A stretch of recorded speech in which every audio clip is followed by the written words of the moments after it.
Right. When you're starting a new Instagram account about a topic, really the easiest way I think to do it is just to go into Instagram itself. There's a lot of like fancy tools and all these things about hashtags, but I'm not sure any of those are really worth using from what I've been testing out. Um, so if we're looking at a topic, snowboarding, just start to type it in, really just as much as you need to show this list here. And then this list here is what you're going to want to use for your tags to pull in posts from. So you have the most broad here, which is 8 million and 560,000, 5 million snowboard. So you definitely want to pull in the top ones. And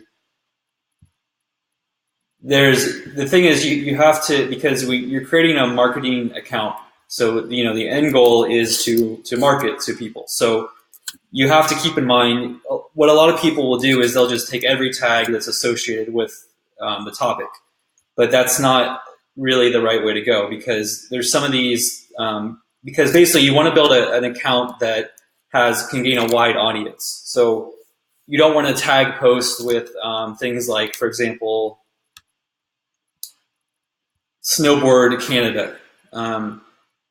That's not a good one, because that's going to leave out everyone who's not in Canada, who's everyone in the United States, for example. If you're pulling in stuff that's a really niche kind of group of people, just people in Canada that snowboard. So you don't want to pull that in. And you have to kind of look through some of these if you're not sure. For example,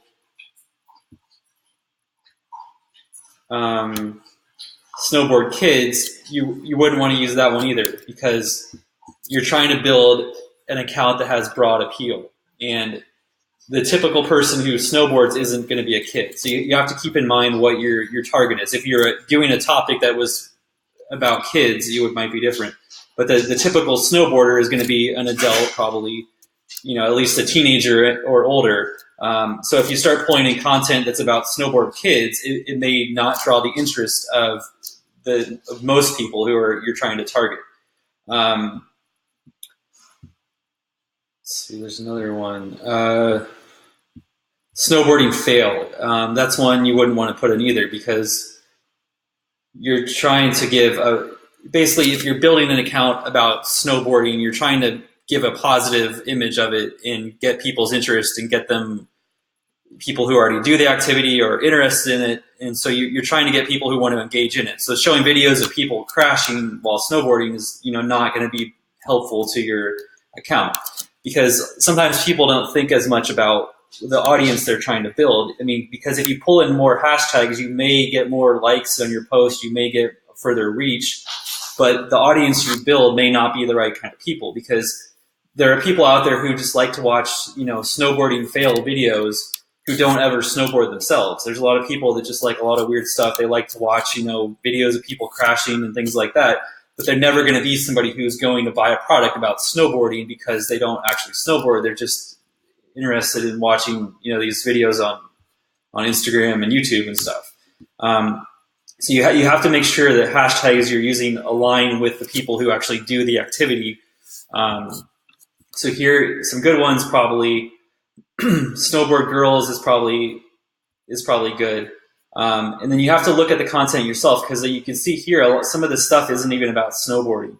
A lot of people, they hashtag stuff, they put a bunch of tags in, and it doesn't come up with stuff that's actually, they'll make posts and they'll write a bunch of tags, some of which don't even relate to the post. It's basically a spam tactic.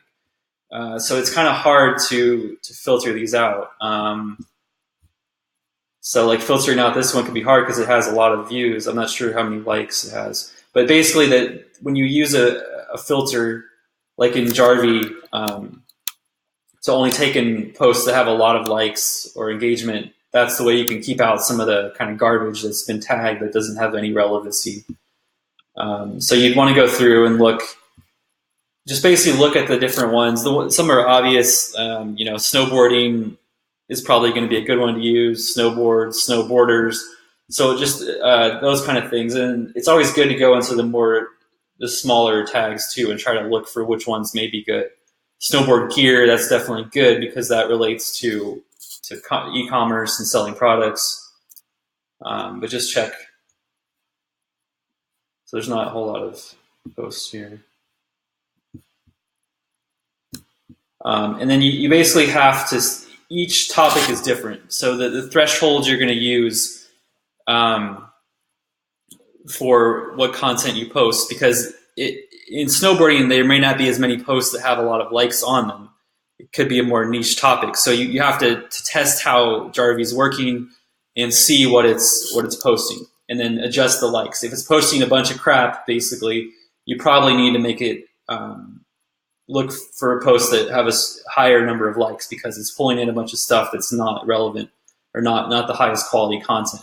But there's some topics where even just a pulling in posts that have a few hundred likes can be good, because most of the posts that have that many likes in that topic are highly relevant. So you have to really, you can only really tell once you try this in Jarvee. So I'd recommend pulling out like the top 10 tags you can find as far as the number of posts in them, and then try that with the automation. And then from there, you can kind of get an idea of how it's going.